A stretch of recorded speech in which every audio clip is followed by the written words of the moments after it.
Ladies and gentlemen, welcome to the MMA game. It is your boy, the notorious Cameron Roget, and today we're going to be talking about UFC 298. Volkanovski against Ilia Topuria, man, and you know your boys will be in attendance. But before we get into it, I do have to introduce you not only to my guy, my dude, my bro, my brother from another mother, Ryan Cariss. Yo, Cariss, what's the word? The man, the myth, the legend, Cameron Roget. What's up, my dude?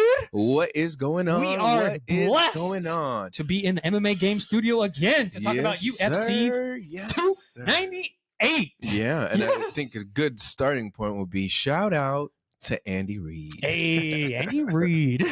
Everybody else. Shout out to Andy Reid. You got a championship, you know. Congratulations. Eagles, I still love you. But 49er fans, though, hey, I feel for you. Yeah, that was a rough one. That's how it felt last year. Yeah, that was a rough one. Only person I don't feel sorry for is Debo Samuel. That's what you get, talking all that What's up? Mm-hmm. At least we got one. Anyways, I had to get that off my chest because I hated how he came at my boys, bro. Fletcher Cox, thank you for making that little post on the Instagram. Mm-hmm. I appreciate that. But anyway, that's my football rant. I'm done. You feel better now? I feel a lot better. Good, I feel a lot better. Good. Let's get after it. I feel so good that I it. can't wait to talk about this. First off, I know. we got to do a recap on the Joe Pyfer and Hermansson. Oh, yes. Look, guys, if you watched the prelims like I did. Oh, man, I'll just say it was so good that my daughter fell asleep, and usually she watches the fights, bro. She fell asleep. She's tuned in. She's locked into that screen, but on this one, not so Cariss much. actually got to see it. Yeah. Like, he got to see it firsthand. I was there. Actually, we got to watch the fights together, which is pretty cool. We sure did. Shout out to our boy, Steven. Yep. Steven Anthony. We went to his concert, What's his up, show. brother? Happy What's birthday, up, man? my man? Happy birthday. Thanks for having us out. Yep. Great show. Mm-hmm. Make sure you get the record, too. I think the record dropped today. It did. Right? I think it dropped today. Yeah. Hey, so shout out. Make sure you guys get that on Apple Music, any streaming platform. Yep. That'll be huge. But anyways, back to the fight. So, look, I know we picked two people in the very beginning. Yes, we did. All I could say is mine won, right? I learned how to say her name. It's Lu Bumi. You don't pronounce the K. No, you don't. All right? No. Hey, Lu Bumi. No. So thank you for getting the win. I told you about that one. Do? I lost. You're 2-1. I am 1-2 from picks from the hat. This is random, so don't get too happy about that one. But that was a good fight for her. So congratulations from her. She did well. Yeah, she did well. I told you that was the one girl that you need to pay attention to through this entire thing. Good fight. I think the rest of the cards on the prelims, I mean, Trevin Giles getting knocked out, that kind of sucked. Carlos Prates, good hit on him. Yeah. But other than that, prelims was Moving on to the main card. That's how it was, guys. Too much time there. Yeah. Main card. So kicking it off, we did have Rodolfo Vieira against Armin Petrosian. And let me tell you, when BJJ is done and it's done like Rodolfo. Oh, my Lord. Come on. Oh, now. my. Come on. So comfortable, so easy for him to just be on that ground. He's just like, okay, we'll stand up for what, 2 to 3 minutes? Easy work, and then bro. fake like I'm going to hit you and then have your hands go up and immediately shoot right towards your legs and take you down and game over. Like, come on. It's jiu-jitsu, guys. Now that we've both started to do it, it's cool to see these guys at this level be able to do some of the stuff. And for us, I think it's understanding. Mm-hmm. And then you kind of see like, oh, okay, this is where they're kind of going there. And right. Man, to me, I absolutely love seeing a wonderful, beautiful display of BJJ. So shout out to Rodolfo Vieira. That positioning of Vieira and everything and getting to that point and then getting that head and arm triangle. Mm-hmm. Man, it's so much more fun to watch knowing what is now happening the step by step 100%. And seeing them move this and seeing them move that and being like, oh, okay, I get it a little more now. So if anybody is very interested in jiu-jitsu, please take the time to go do it. Mike. Yep. 100%. And after that, we had Michael Johnson against Darius Flowers. Now, I went with Darius Flowers. We went with Darius Flowers. Oh, yeah. Yeah. No, I backed you on that one. Well, let me just say, Michael Johnson didn't lose a step. And not at all. Not at all. He looked... Yes. Yeah, I think can't find that word. That explains it right there. Perfect. He looked really, really good. He did look good. Really, really good. He looked good. And I don't know if it was like, at first I was like, okay, Darrius, I kind of like the game plan. And then Michael Johnson kind of just took over. Yeah. So shout out to Michael Johnson. Yeah. Really cool to see him bounce back with a win like that. Yeah, man. That's the old Michael Johnson a little bit. I remember that type of style, just being in and out, hitting you hard, cracking you in the body, kicking your legs, and just being smart enough to get out of the way of all Darrius' stuff and upsetting Darrius. He didn't look like after a while he was just like, I'm not doing that well during this fight. Good. Did not look good. Did not look so good. well done, Michael Johnson. Good job, Michael. Good job, Mike. And then after that, we had Brad Tavares against Gregory Rodriguez, my guy. And let's just say, RoboCop, don't forget, he's really good on the ground, but his hands, when he touches you, his hands, they're heavy. The way that Tavares' head would just bounce in on the cage. Come on, man. Come on. Don't mess with that Brazilian. Don't mess with him. No. But I still think he has a long way to go. Who's he getting next, though? Any idea on that one? I think you can take it slow still. Because neither of them are ranked. Take it slow. Right? Neither of them are ranked, so it's kind of one of those things. I wouldn't. I mean, if you're giving him a ranked, I'd give him probably like a 15, a 14, maybe even a 13, nothing higher than that. Right. Because I don't want to say it, but I'm going to say it. Brad Tavares is a little bit of a gatekeeper in the sense. You can get through Brad Tavares. Him or Weidman? Well, he beat the old gatekeeper, which is Weidman, and so now he took Weidman's spot, and now he's the gatekeeper. Okay. And RoboCop put it on. RoboCop, he would put it on, bouncing his head. Bro. Yeah. Good fucking knockout. So happy for him. I think. Hey, shout out to Killcliff. Actually, Gregory's part of the Killcliff team. He is. So that was pretty cool. Man. We've been following them for a little while. You got on that and following these guys and seeing them in the gym and doing their training. Their training, it's crazy. Oh my lord, it's so cool because like if you guys haven't had a chance to look at their Instagram, like it's really cool because it's the top guys in not only just UFC. It's Bellator, PFL, even one championship. They have fighters, and when they spar, it's like full on fights. Yes, like one of the big ones I saw, I think it was Gilbert Burns. It was fighting against sparring against somebody, and they were going after it. Then I got to see Michael Chandler sparring against. I think the guy was a fighter, and then Bellator or something, bro. And they were going at it, but like, and then wasn't Shavkat wrestling the guy from Bellator or something like that, and then took him down, and they're like, this is the champion of Bellator, and this is a number 16 guy over here that's taking you down from the UFC. So shout out to Killcliff, man. I hope one day I get to go check that place out. I would absolutely love it. That's definitely on my MMA bucket list. Put that on the list. Yeah, 100%. So shout out to Gregory for getting that win. Then right after that, we had Robert Bryczk against Ihor Potieria. Debut. And Bryczk. Wow. Yeah. Poor Bryczk. I know. I mean, I feel they both had a moment, right? He wobbled him, and then fucking Potieria just put it on him. Yeah, he just took off, and he caught him once in that second or third round where it changed the entire fight for him and went towards Portiera's way because Bryczk had a good fight for a debut. Yeah, he was in it. He was doing okay. Not bad. But Portiera's just a little bit higher on level. Yeah. And talking about levels, we'll talk about that when we get to the main event. In the co-main event, though, Dan Ige against Andre Fili. Now, you guys must remember, I said I was nervous about this fight, and this was the reason why. This is the exact reason why it was. This was the reason. Fucking happened. This was the only reason. Was this right here? I felt terrible. Hey, I wish Cariss would have recorded my reaction because it was exactly. He left the room. He left the room. I couldn't even. He was so I couldn't pissed. Watch it. He had CC in his hand and was just like, "Oh no, I'm walking out that way." Just to see my boy Fili on the mat, like, because I knew I said, "Fuck." Yeah. Even when Fili was touching him, though, it just didn't seem like. There was no stank behind it, right? There was no like, I'm going to hurt you and I'm going to put you in a situation that Dan Ige felt that he was going to be in trouble. Not at all. Not once during that fight. But right when Dan Ige threw that right hand and just cracked him, and he didn't even have to do a follow-up. The only reason why he did was because the ref didn't run over in time to be able to stop it. Otherwise, he was just like, you know what? I kind of have to because I don't want them to keep this fight going when I finish the fight. So, yeah, it was a hard one for me to swallow. Yeah. Yeah, even though I told you I chose Dan Ige, but it was only That's what she said. That's where I was going with that. That's why I paused. Man. But we knew that Dan Ige potentially was going to do that. Yeah, that's where it was, and we were nervous, very nervous, because that's exactly what was going to happen. And then moving on to the main event. Yep. Jack Hermansson against Joe Pyfer. Well done, the Joker. Well done, brother. Jeez. Yeah. I mean, didn't see this happening. Did not see this coming. Definitely didn't. No. I I think it's good for Joe though. I think it's one that Joe, and I think mentally he's the kind of the guy that could really bounce back from this. I would attest it to the Sean Brady's of the world. Us from Philly, we built different. Yep. So got to lose one. But experience definitely played a big factor in this one. Yeah. First round, I think we both gave it. Yep. We both gave it to Joe.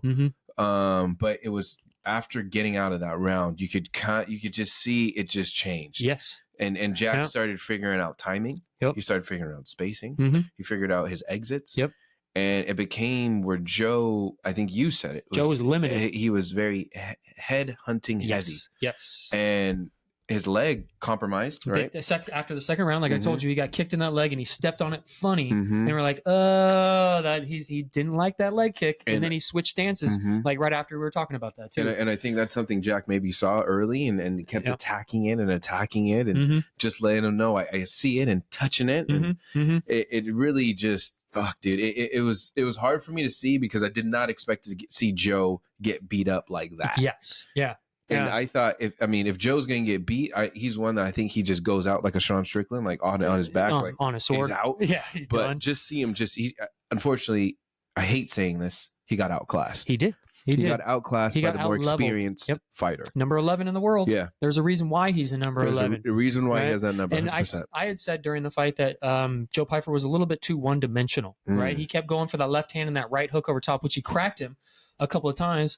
But then once the Joker then figured out exactly like you just said, figured out that timing, figured out that spacing, figured out when Pyfer was going to go forward, he was able to get out of the way or defend or do something, or even actually take the lead within the fight and punch first because he knew when Pyfer was potentially going to throw at him. Right? Yeah. So congratulations to him. Pyfer's going to come back for sure. Or for sure going to back him. There's no way in hell that we're not going to. I'm always going to support Joe. Win, lose, draw. It's kind of like a Connor situation. Yeah.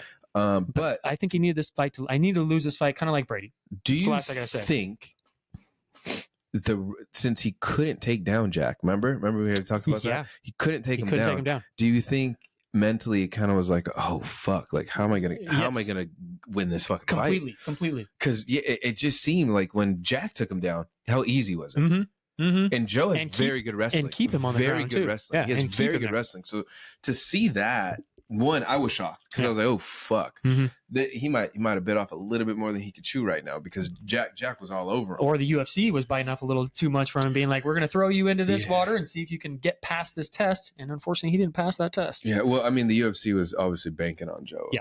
Joe to win, and so were we though. Yeah, so was the most people. Yeah, 100%. He was the favorite going in this fight, and then it changed like in the third round right after that. Yeah, so I mean, we'll see what happens. We'll see what happens. Judges did give it 48-47. You and I had it 49-46 because we gave Pyfer round 1, 2, 3, 4, and 5. I gave to the Joker. Yeah, and all judges had it 48-47.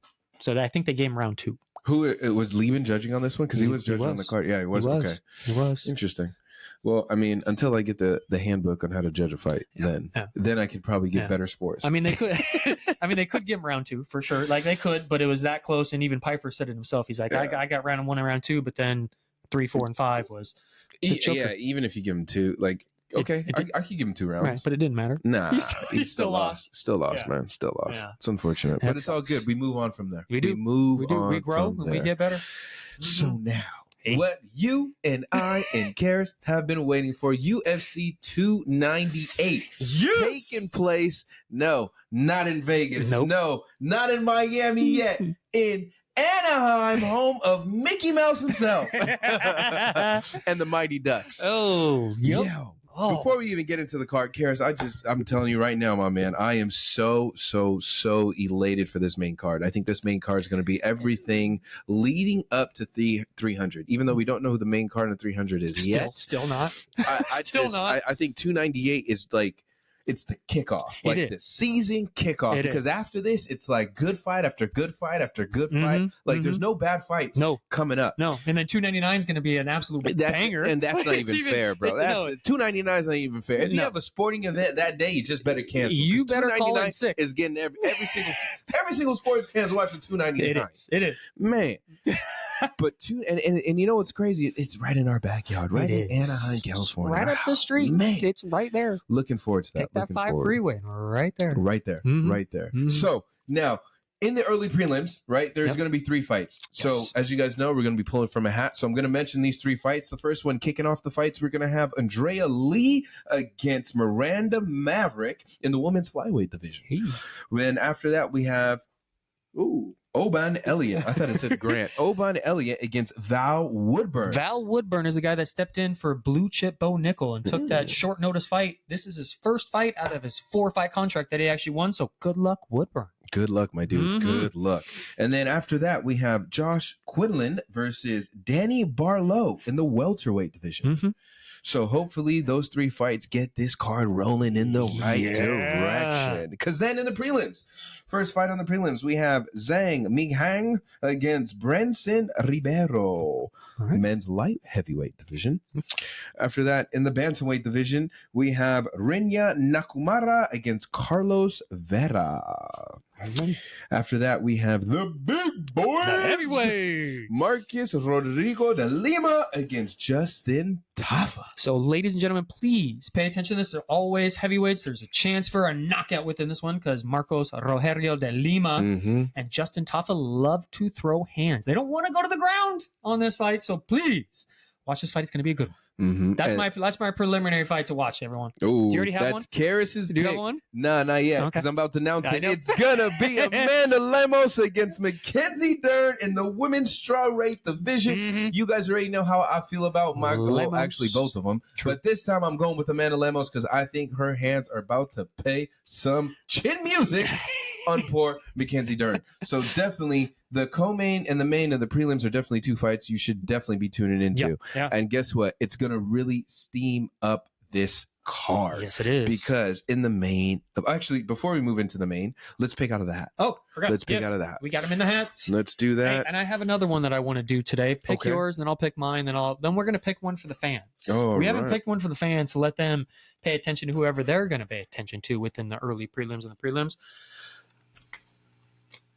Ooh. I think I got Lee. I think I got Andrea Lee. You got Andrea Lee? I got Andrea Lee. Alrighty. Andrea Lee. And she's kicking it off. So you know Cameron's going to be the first one in the arena getting super hyped. I got Zhang Mingyang, which is kicking off the preliminary card. We got the kickoff. Yeah, we do. It's too bad we don't have sports betting in California because I would actually put the kickoff bet in there. And I'm going to let you pick the one for the fans. This is who you guys are going to be paying attention to. You're going to rock and roll with this person. Who they get? Oh, man. Well, there got your guy, Brendan Ribeiro. So he's going to be fighting against... So the fans are going against Cariss. Me. That's good. Woo! I like that one. That's good. Luck. Good luck. Maybe you guys could do like Cameron because you already know how I do. Stay winning. Well, I've been losing, so it might be the time for the fans to win this one. Hey, man. Hey. So now moving into the main card where we are going to be tuning in and not being able to sit in our seats come Bruce Buffer time. Oh, jeez. So first fight we have Merab Dvalishvili against Henry Cejudo. That's the first fight on the card? I definitely lied. I was going to say, holy shit, I didn't know that. I didn't scroll. That's my fault. That was I great, apologize. though. That would have been a good excited. Kickoff. Yes, you did. So the first fight on the main card is going to be Anthony Hernandez against Roman Kopylov. There we go. In the middleweight division of 185 pounds from USA, the number 14th ranked middleweight, Anthony Fluffy Hernandez is 30 years old, stands at 6 foot tall, and his fighting style is a striker. He's got 11 wins and 2 losses. He's got 2 KOs, 7 submissions, and 5 first-round finishes. He does have 7 UFC fights, 5 wins and 2 losses. I bet you can guess when his first loss was. His 100th fight. Yes, pretty close. He's coming off of a win, TKO strikes, round number 3 to Edmund Shabazian. Yes, that was the one that we were going to go with Edmund, and Edmund unfortunately lost to Anthony Fluffy Hernandez. Fun facts about Fluffy is his nickname because he was a fat kid growing up. That's what he said. I didn't say that. It was because he was a fat kid growing up. His hero in life is his dad. Well done, always. He's a blue belt in jiu-jitsu. Okay. And he was the LFA middleweight champion of the world at the LFA. And back in 2021, he submitted Rodolfo Vieira. Okay. This is Vieira's one loss that he was submitted. And I just wanted to say that because Anthony Fluffy Hernandez submitted the guy that we just raved about on the last card. Yeah. So, meaning he's not afraid to go to the ground. That's why I'm saying that stat on this one. From Russia, Roman Kopylov is 31 years old, stands at 6 foot tall, and his fighting style is MMA. He's got 12 wins and 2 losses. He's got 11 KOs and 1 first-round finish. He's got 6 UFC fights, 4 wins and 2 losses. I bet you can guess when his first loss was. 5th fight. Yep. And I bet you can guess what his second loss was.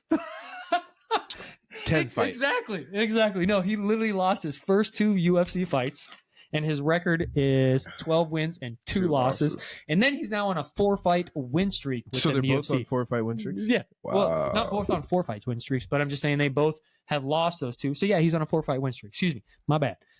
And Roman Kopylov is coming off of a winner. TKO strikes round number 2 to Josh Frem back in September of 2023. Yeah. He beat him up pretty bad. Yes, he did. Yeah, yes, I he remember did. that. Are you choosing on this one? I am choosing. I'm actually gonna go against. Do you have the odds, like the favorites and stuff?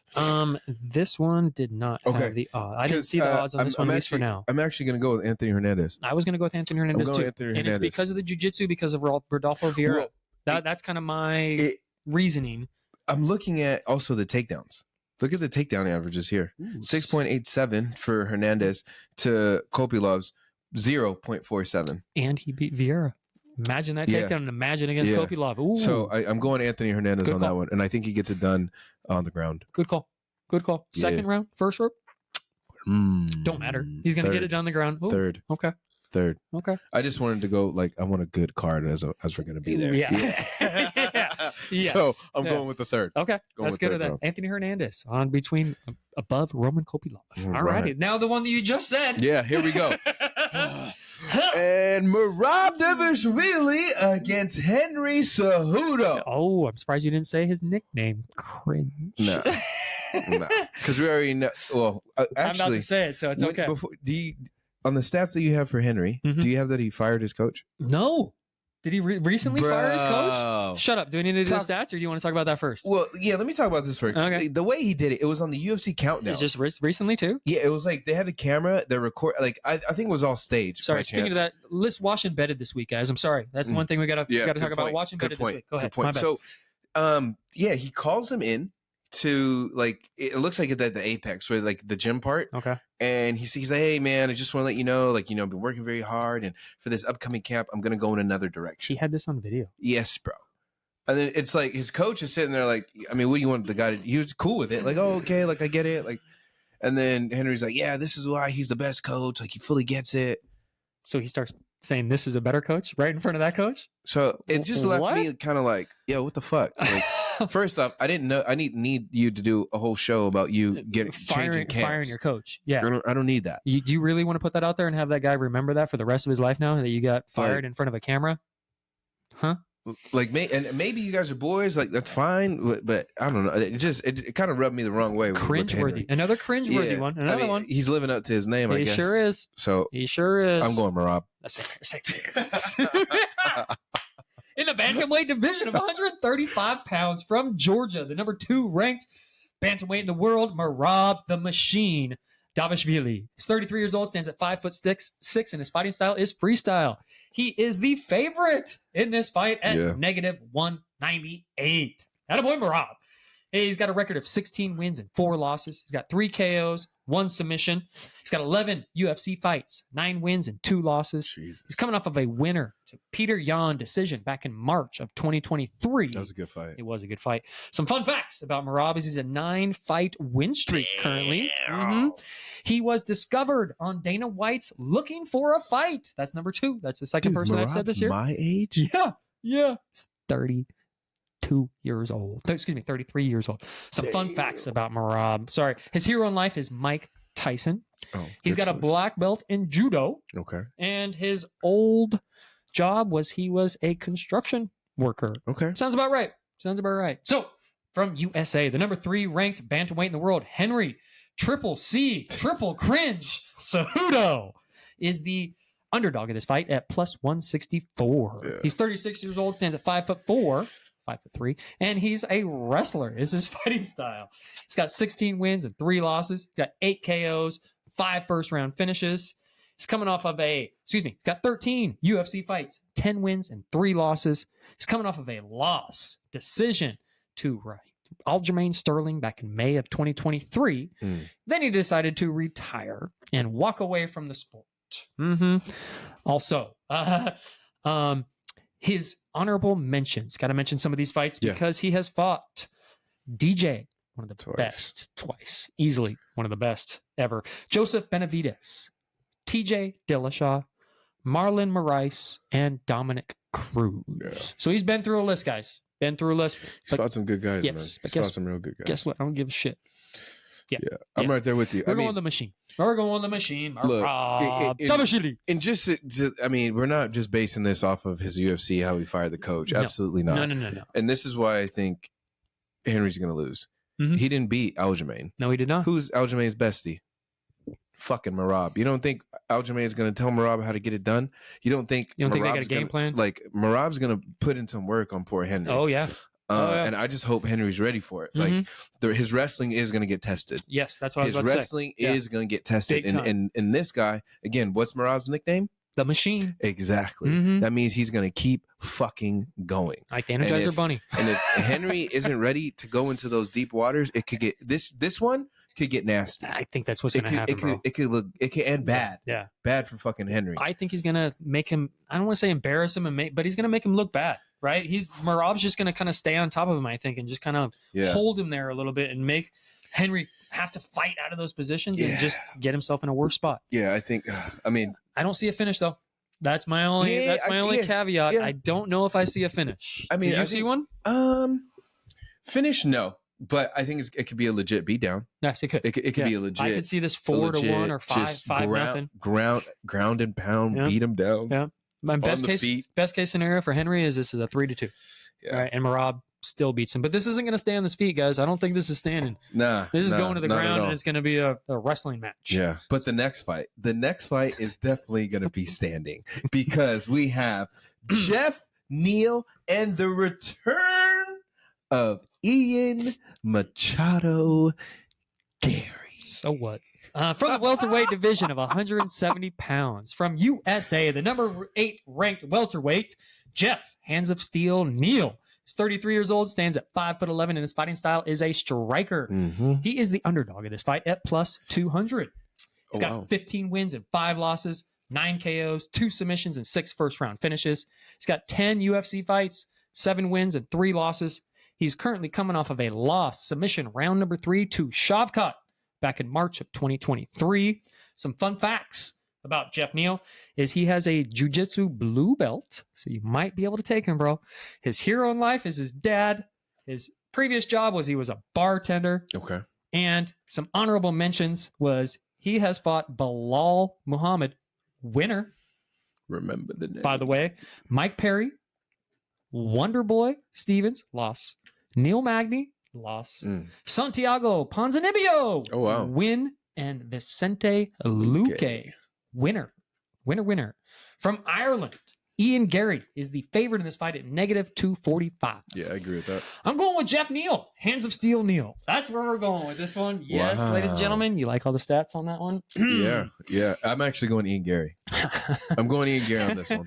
This is not a favorite one for him right now, ladies and gentlemen. I'm going with my heart on this one. Not at all. No, I'm not going with my heart. I'm going with the guy that's going to win the fucking fight. I'm going with my heart on this one. And it is going to be Ian Garry. And I think Ian Garry gets it done in a nasty fucking fashion because with all the bullshit this man's been dealing with, I'll give him this. Kudos to him because he did stay off the grid and it kind of worked in his favor. A little bit. A lot of people's forgotten about all the bullshit that he did. Now it's kind of, it's gone. It's gone. Nobody's talking about his wife. Strickland fucking laid off of it now. He did. He's trying to beat up MGK and shit. So it's done. That was funny. Now, here's the thing. Ian Garry has to come out and put on a fucking show. He has to. He has to. He has to. And I don't think what better place to put on a show but in Anaheim, home of fucking Disneyland, and you're in LA. Not LA, Orange County. But you're close to Same LA. area. What better place to put on a show? Now, I also got a chance to see him training. Do you know who he was training with? No. Charles Oliveira. Hey. Was he in Brazil or where? Working that jiu-jitsu? Yes, he is training out of Brazil now because nobody else wants him in his camp. He's training out of Brazil, working with Charles Oliveira. They were working on their ground game, working on finding a Darce on the bottom. Mm-hmm. I think Ian Garry gets it done, quite similar to how Shavkat got Geoff Neal out there. He's going to submit him. He's going to submit him in the very first round. Ian Garry will then call out Sean Strickland, and we will get that fight International Fight Week. Say less. Cameron, yes. Dana White Pants is on. So wait, he's going to go up and weight though and go to 185? Yeah, because they got to finish that. They got to finish that. Okay. There's no way you talk about a man's wife and you let this man let pass. somebody say something? There's no way you Not talk say about anything? this. You have somebody talk about your personal life and let that slide. Absolutely no fucking way. And if he doesn't call out Sean Strickland, he's a bitch. Hey, He's a fucking bitch. he already is a bitch, so it's okay. Damn! Tell me how you really feel. Remember I gotta go back a week. I gotta go back a week to Molly McCant. You asked me the other week, hey, who do you not like in the UFC? Okay. All right. I didn't even mention his name. That's how much I don't like this dude. Okay, so that's how much I could care less about this guy. if you had to pick, all right, you go, the UFC's like, Cariss, we have this event. Uh-huh. You get Oh, shit, I know where this is going. all access pass with But I have to go Molly with somebody. or Ian Garry. You have to pick one of them. Who you going with? Molly. Oh, Do you know why? You know why? Why? Patty Batty will be there. Okay. I'd rather have the English. I'd Okay. rather have the English on that one. Okay. I'm not a big fan. Like, okay, here's one thing about Ian Garry, and I'm not going to go any further than this. All right. Remember when I said Ian had two nicknames, The Future and Machado? Yeah. Machado is not his nickname. I know why you're laughing. Go ahead. Where'd you get that from? Where'd you get that from? His wife, ex-husband, last name is Machado. Moving on. Fuck that dude. Fuck that guy. Fuck you, Ian Garry. Moving on. Always laughs at the MMA game. So moving on. And this is going to be the co-main fight of the evening. And I'm a little bit more excited for this fight. Yeah. Than the main event? Than the main? Yes. Because yeah. it's we've two been waiting on guys this one, dude. who they could have fought earlier. It didn't work out, but now we're getting it. And we're getting Robert Whittaker against Paulo Costa. Man. Let me say this one more time. We're getting Robert Whittaker, the Reaper, against Paulo Costa. Secret Juice.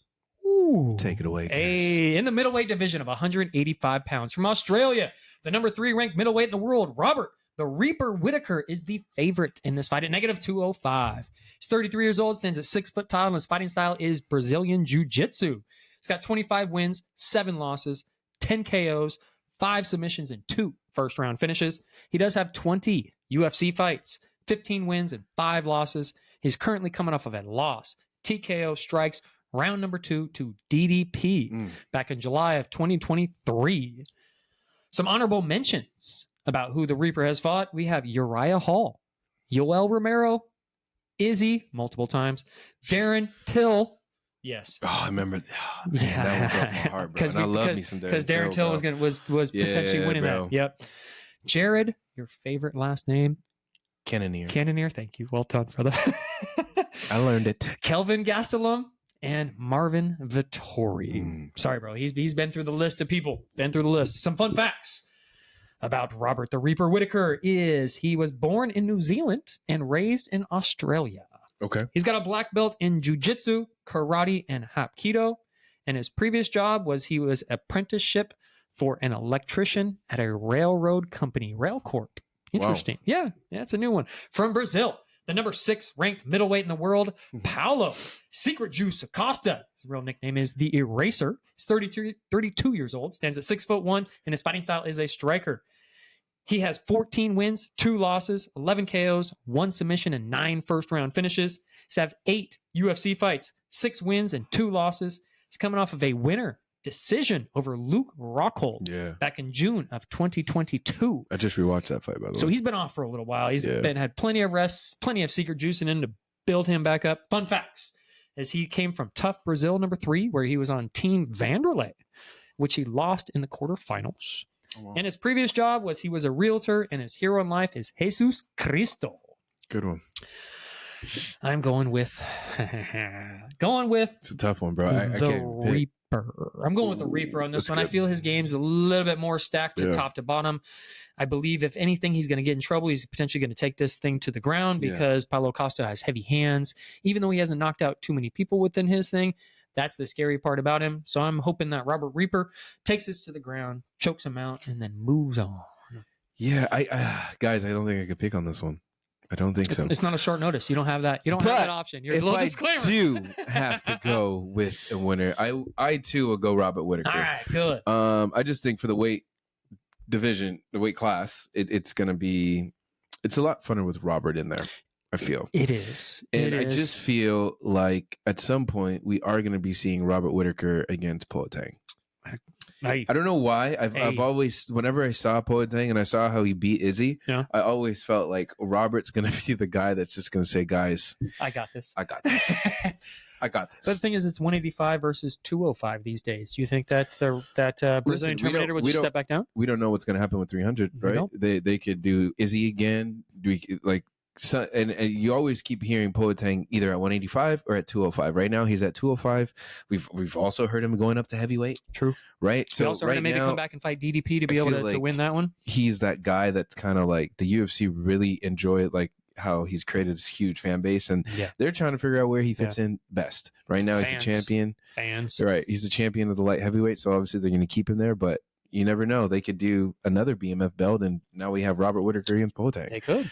Another fight I would love to see Robert Whittaker take on is Hamzat. Yes. Yeah. I think yeah. for me, like Actually, both of these guys, I'd like him taking Hamzat. But yes, Yeah, the yeah, Reaper for like, sure. I think it's a I better would be ground game. 100% okay if they're like, you know what, the winner of this gets Hamzat. Oh Hey. fuck me! Hey, And that's Oh, my God. and that's the number one contender fight after that. There you bro, go. That Right? would get me excited. Yeah. Because Hamzat does have some bad juice with Paulo Costa, and he Sure has. does. I don't think he has anything with Robert, but No. it'd still be a good fight. No, but he'll Good talk fight. shit for sure and Yeah. start some drama, right? That's Yeah. just what he does. I smash you, and then immediately just turns into drama. So it's But- good. I don't think it is going to go to a decision, and I don't think it's No. going to go to submission either. I think somebody's going to knock the fuck out. Really? Yeah. Okay. I think I hope so. both, We always want knockouts. I think they're both just going to be like, yo, we scrap. Like, it's a scrap. Let's get Like, after let's it. go. Let's Mhm. get it. And Mhm. you're looking at two guys who could scrap.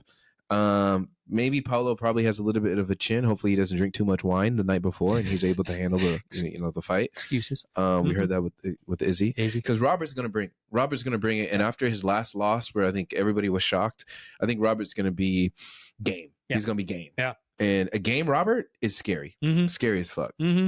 Mm-hmm. Anything else? No, we're good on that one All right. because the main event is coming up. Yeah, the main event, and yes, this is for a strap. We have Alexander Volkanovski against Ilia Topuria for the men's featherweight. I was going to say Featherweight. flyweight. I know, Featherweight championship of the world. Yes. From Australia, the champion, Alexander the Great Volkanovski, is the favorite in this fight at -112. He's 35 years old, stands at 5'6", and his fighting style is freestyle. He's got 26 wins, 3 losses, 13 KOs, 3 submissions, and 7 first-round finishes. He's got 15 UFC fights, 13 wins, and 2 losses. He's currently coming off of a loss, KO, round number 1 to Islam back in October of 2023. Who? Surprised you didn't see. Yes, I was about to say, surprised you didn't say anything, but there it was. Fun facts about the Great is he started his UFC career 12-fight win streak, and then he had 2 losses. You know who his 2 losses were to. He also has 5 title defenses. Yeah. His ex-job was he worked in concrete with his family. He's got a brown belt in jiu-jitsu. He was also a national wrestling gold medalist, so he does have a wrestling background. He was also a professional rugby player where he weighed 214 pounds. Wow. And now he dropped down to 145 pounds. His previous nickname, I bet you didn't know this one. I just saw this one last week. Okay. His previous nickname was the Hulk. Okay. And then he changed it to the the Great, Yeah. which makes sense. Yeah, the Great's somewhat. It's cleaner. It's It such a is. cleaner. Like, It is. with Alexander, Alex. because that's the way bro. it is. Some honorable mentions for his fight was he has fought Jose Aldo, Max Blessed Holloway, the best in the world, T-City, Yeah, that was. Oh man. the Korean Zombie, and Yair Rodriguez. He fucking. He destroyed Yair bro. Rodriguez. from Georgia. The number 3 ranked featherweight in the world, Ilya El Matador Topuria, is 27 years old, stands at 5'7", and his fighting style is jiu-jitsu. He is also negative 108 on this fight. Oh, so it's it's a little bit of a pick 'em. Yeah, it's a pick 'em. But they're favoring Volkanovski just a little bit, right? He's got 14 wins and 0 losses. Homeboy is undefeated. He's got 4 KOs, 8 submissions, and 9 first-round finishes. He has 6 UFC fights. Obviously, he's got 6 UFC wins. He's currently coming off of a winner decision to Josh Emmett back in June of 2023. Some fun facts about Ilya Topuria was he started jiu-jitsu at age 4.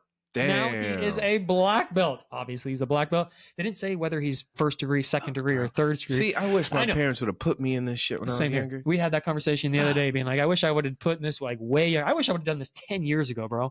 So now at this point, we're either like purple, brown, or even potentially black belts. I'd be okay with being brown right now. That'd be great with being brown. I'd be great with being purple right now. Are you kidding me? Or even blue. One day. Someday. Previous job was he was a cashier at Stradivarius. I don't know where that's at, but that's his home thing. Okay. Also, he won Cage Warriors Bantamweight title, but he did not make weight, so he did not get the strap. Oh, wow. Cage Warriors, yeah. So we heard about that somebody else. I forget who that was. Somebody else did that. But, ladies and gentlemen, between the Great and El Matador, I think everyone kind of knows who we're backing on this one, but I'm going to let you say it. Go ahead. Well, we got to dive in a little bit. That's why I said it. Go ahead. And before we give you our picks, listen. I fucked up in the past. I've never picked Volk in each one of his fights. I've always gone against the man. And look, it's nothing against him. I mean, obviously, I've gone with him against Islam because you guys know how I feel about him. There's something about Ilya. There's something about Ilya that scares me for Volk. There is. And I think DC said it best. I'm going to start calling this like the Connor movement, the Connor era. Okay. Right. And what I mean by that is like, remember when he fought Aldo? Yes. The build, the lead, how confident Connor was. And he had people just on the edge of their seats wanting to see every single moment. We've seen clips of behind the scenes of what Connor was doing to get behind Aldo. And the fight happened. And when the fight happened, everybody was shocked because it's not how anybody expected how to go. 13 seconds. Boom, done, out. Connor's the champion. And Connor, it skyrocketed Connor's career. Oh, big time. Fast forward, now we have Ilya, right? And Ilya, who is confident as fuck. I mean, the guy on his Instagram is listed. Cariss just said 14-0. He on his Instagram is listed 15-0, and he's already the UFC champion. Already has a movie coming out that's showing how he won the belt. Now, when I hear that and I see that, it reminds me of Connor. How confident this man is. Big time. Confident. And that scares me for a guy like Volk. Yeah. Now, do I want to say about the knockout, it worries me? Not really so much. I've seen guys get knocked out and come back and still put on good performances. But now we're talking about a young guy who has fought, I would say, guys who are kind of similar to Volkanovski. Yes. Looking at Josh Emmett, he's fucking hard as fuck to get out of there. Geez. He's beating him. Look at the Bryce Mitchell fight. Fuck, destroyed. And Bryce Mitchell's great on the ground. Even though Josh was sick, Bryce Mitchell was sick, but still, it didn't matter. He ran destroyed through it. And I feel like every time I've seen Ilya, he's gotten better. He's gotten better, and he's gotten more confident. And that scares me for Volk. So I am going with Ilya Topuria being the new We are going champion. with Ilya Topuria. There it is. Yeah, for sure. And I am. This is the first time I'm going against Volk on this one. Yeah, and listen. I'm a little nervous about it, to be quite honest. But if Volk wins, like, don't get me wrong, I'm going to be happy either way. Yes. I'm going to be happy either way. Yes. I just feel if I'm putting my money on somebody, it's got to be Ilya Topuria. It has to be. Well, my other reasoning for Ilya Topuria, I think you know why, is because my guy, Max Bless Holloway, will have a chance to have a title shot. It opens everything up, and it changes the landscape of the featherweight division, like big time. It opens the door, right? But did you see Ilya's latest comments? He did talk shit about some fighters in that weight class. He already said if he wins the belt, he's not giving title challenges to Brian Ortega, Yair, and your boy. He's not giving it to him, even though he talked shit last year saying that he was going to call out Max. So who's going to call out? I don't know, bro. I don't know. He did say he's going to call out Connor. That's who he said he's going to call out. So he wants red panties. He tried to flip it and say that Connor's going to say red panties night to his wife, which Elia, he slow the fuck down. Papa, slow down, Papa. You ain't ready for that. You got to get through Max first before you get through fucking Connor. No, you got to get through Volkanovski first, and then you got to get through Max first, and then you can get to potentially Connor. Looking at his Instagram, he already got through Volk. He did, and Volk was talking shit, being like, when he loses to me, I'm going to go to him and make him do it in front of me like a man and change it back to not UFC. I actually want to see that. I'm okay with that. I'm cool with that. You're going to get a very intense weigh-ins. Oh, the weigh-ins is going to be this whole week. UFC embedded. Yeah, it's going to be juicy. It's going to be real juicy. Watch it. And oh man, dude, I'm excited. I'm so excited. I'm elated. So excited. You're gonna be there. I know. I know. Check out the Instagram. You know your boy's gonna be putting shit out there. So make sure you tune in. Yeah. Oh man, what a card! What a card! Thank you, Dana White. Yeah. Cariss, before we close, what we got? Anything else you want to add? Thank you everyone for watching the show today and paying attention. We got our YouTube up. We got the audio dialed in. I believe you can be able to tell on this one. So thank you everyone for taking the time out of your day to listen to our show. We'll be back next week. Yeah, guys. Thank you. Make sure you guys watch UFC 298. It's going to be on ESPN Plus. Make sure you guys like, follow, subscribe, hit us with a message. You guys see us. You see me at the event, say what's up. Your boy will be there. You never know. I might give out some free merch. Who knows? Yep. With that being said, MMA Game is out. See you in Anaheim.